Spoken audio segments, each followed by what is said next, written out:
با دانستن یک کوکاکولا همراه ما باشید. کوکاکولا یک برند آمریکاییه که میتوان محصولات آن را در همه جای دنیا دید. کوکاکولا در 200 کشور به فروش میرسد که دانستنی‌های جالبی داره. به گزارش بیزینس اینسایدر میانگین بیش از 10,000 نوشابه کوکاکولا در هر ثانیه در جهان مصرف میشه.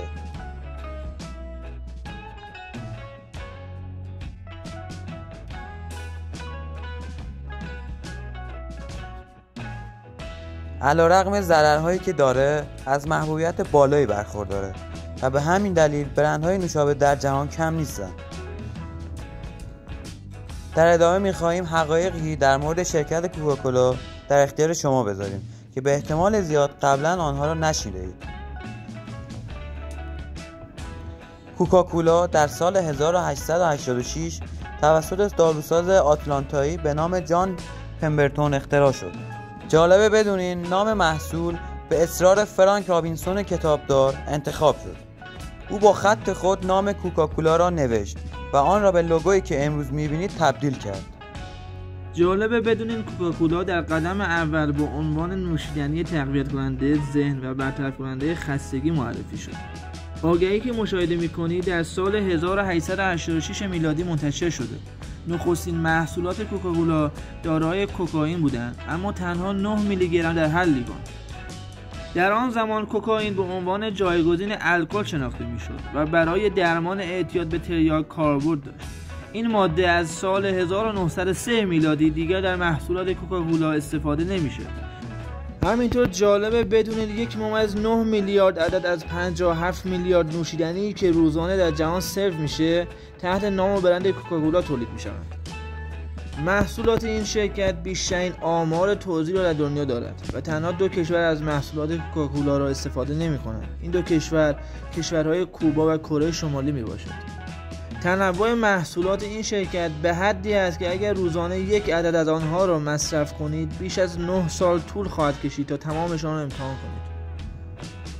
کوکاکولا 3500 نوع نوشیدنی تولید میکنه و 500 برند زیرشاخه داره و همینطور کوکاکولا 20 برند داره که هر کدام سالانه 1 میلیارد دلار فروش داره.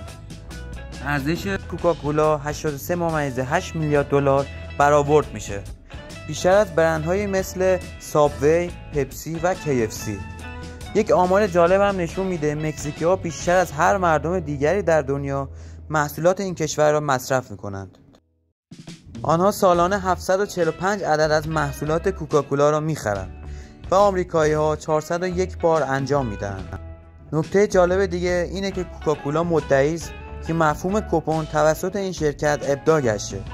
آنها در سال 1886 میلادی کوپن‌های نمونه را توزیع کردند و با این کار تونستند تنها در 4 سال برند این شرکت را در سراسر آمریکا به شهرت برسانند.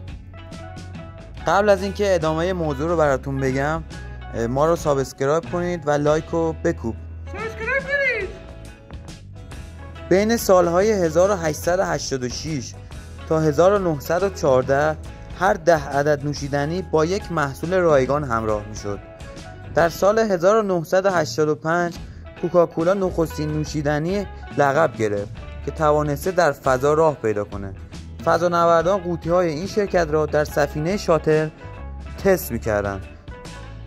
جالبه بدونید کوکاکولا بعد از واژه اوکی دومین کلمه قابل فهم در جهان به شما میاد. همینطور این شرکت اعلام کرده که بهترین دما برای صرف نوشیدنی‌های آن 1 تا 3 درجه سانتیگراد میباشه.